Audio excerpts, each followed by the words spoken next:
नमस्कार, आप देख रहे हैं फर्स्ट इंडिया न्यूज और मैं हूं आपके साथ हेमा साहू। वक्त हो चला है फटाफट 50 खबरों का, लेकिन उससे पहले एक नजर आज की प्रमुख सुर्खियों पर। खान सर के खिलाफ एफआईआर दर्ज न होने पर रोशन आनंद का कड़ा बयान। कहा, हम यहां पिछले 5 घंटे से ज्यादा समय से बैठे हुए हैं, लेकिन हमारी एफआईआर अभी तक दर्ज नहीं हुई है।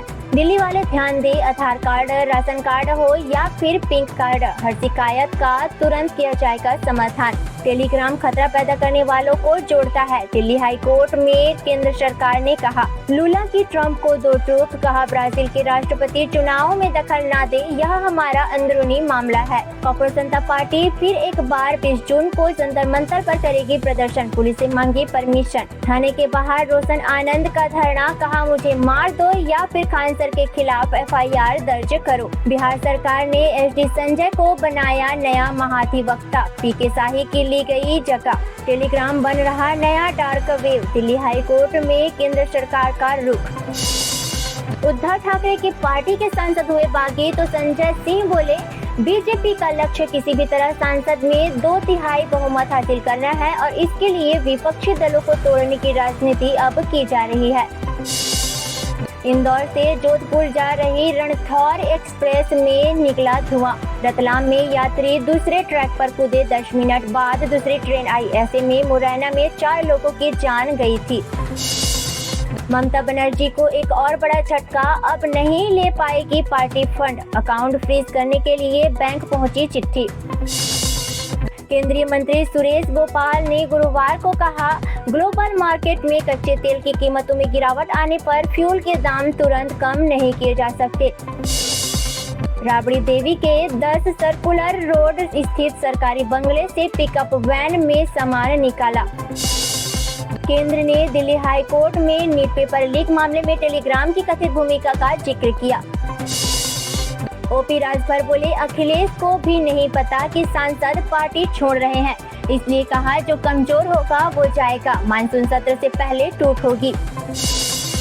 कोटा में छात्रों से संवाद के दौरान राहुल गांधी एजुकेशन सिस्टम पर जमकर बरसे। कहा, प्रतियोगी परीक्षाओं पर छात्रों का कुल खर्च 5 मंत्रालयों के बजट के बराबर है। सरकार का ध्यान चयन से ज्यादा रिजेक्शन पर है।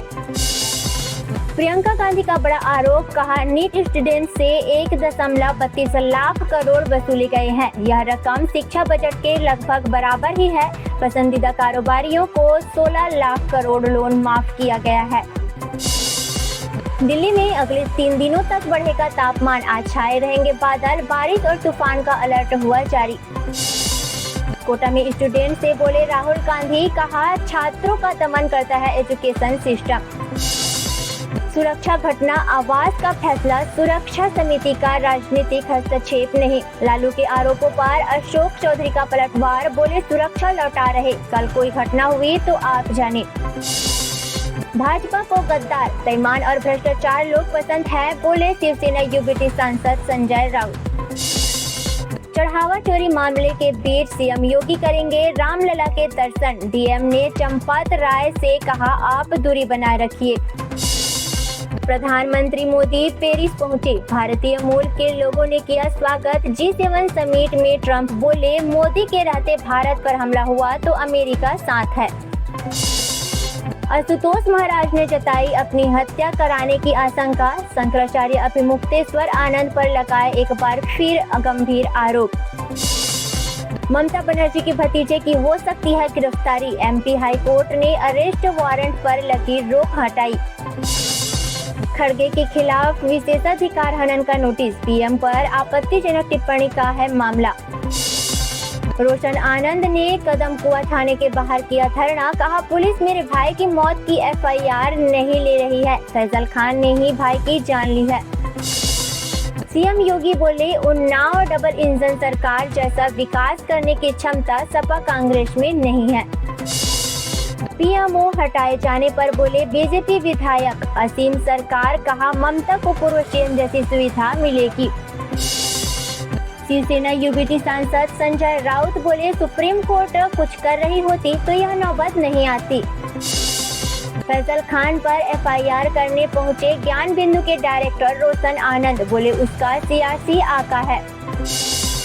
अपने सुरक्षा कर्मियों से फेरबदल से नाराज हुई ममता बनर्जी। नए पीएसओ को किया वापस। दिल्ली की मुख्यमंत्री रेखा गुप्ता ने कहा कि दिल्ली में 42 जगहों पर जन कल्याण शिविर हमने लगाए हैं। शिवसेना यूबीटी सांसद संजय राउत ने बागी सांसदों को लगातार दूसरे दिन अपशब्द कहे। शिवपाल यादव ने ओम प्रकाश राजभर के समाजवादी पार्टी में टूट के बयान पर कहा, बीजेपी के लोग झूठ बोलते हैं। मणिपुर में सेना की बड़ी कार्रवाई, उग्रवादी संगठन के ठिकानों को किया ध्वस्त। भारत ब्रिटेन व्यापार समझौता 5 साल के लिए सामाजिक सुरक्षा भुगतान से छूट, 75,000 भारतीय पेशेवरों को होगा लाभ। प्रधानमंत्री मोदी ने ट्रंप से कहा, भारतीय नागरिकों की सुरक्षा महत्वपूर्ण है। ट्रंप बोले, जब तक मैं राष्ट्रपति हूं, व्हाइट हाउस में भारत का दोस्त मौजूद रहेगा। ईरान डील पर हुआ साइन, अब हॉर्मुज में जहाजों की वीआईपी पास देगा अमेरिका, बदले में वसूलेगा पैसे, ईरान का बड़ा दावा। जेडी वेंस नहीं, पीजीसीएन के साथ ट्रंप खुद साइन करेंगे शांति समझौता। अमेरिका ईरान युद्ध खत्म हुआ तो ट्रंप बोले, डील साइन हुई, ईरानी राष्ट्रपति ने डिजिटल दस्तखत किए। अमेरिका ने सबसे बड़े सैनिक कमांड से इंडो शब्द हटाया, चीन के खिलाफ भारत को अहमियत देने के लिए ट्रंप ने ही नाम बदला था। रूस के मॉस्को की ऑयल रिफाइनरी पर ड्रोन हमला। सऊदी अरब की ओर से बड़ा दावा, कहा, खाड़ी देशों पर हमलों की वजह से तेहरान पर भरोसे में कमी आई है। ट्रंप बोले, ईरान में सत्ता परिवर्तन हो चुका है, हमने टारगेट से ज्यादा हासिल किया है, 60 दिन में समझौता नहीं हुआ तो फिर बरसेगा बम। G7 समिट में नेताओं की मीटिंग में बोले अमेरिका के राष्ट्रपति Donald Trump, I am the boss. Oman में जान गंवाने वाले तीसरे भारतीय नाविक का पार्थिव शरीर भारत लाया गया। G7 देशों ने एक स्वर में कहा, लेबनान पर हमले ना हो, संयुक्त बयान जारी हुआ। अमेरिका ईरान डील से नेतन्याहू को मुसीबत, इजरायली सर्वे में चौंकाने वाला बड़ा खुलासा। राष्ट्रपति ट्रंप ने पीएम मोदी को बताया शांत, संयमित और जबरदस्त, कहा, मैं वैसा नहीं। अभी समझौता पक्का नहीं, ट्रंप ने ईरान को फिर चेताया, कहा, समझौता पसंद नहीं आया तो एक बार फिर बम बरसेंगे। ट्रंप बोले, अमेरिका ईरान फाइनल एग्रीमेंट के लिए 60 दिन का समय सीमा अनिवार्य नहीं है। अमेरिका ईरान समझौते पर उपराष्ट्रपति जेडी वेंस बोले, बातों से नहीं कामों से होगा मूल्यांकन। ईरान यूएस जंग के बीच ट्रंप ने जिनपिंग और पुतिन की तटस्थता पर आभार जताया। चीन ने यूएस ईरान समझौते का स्वागत किया, कहा, उम्मीद है कि दोनों पक्ष अपना वादा पूरा करेंगे।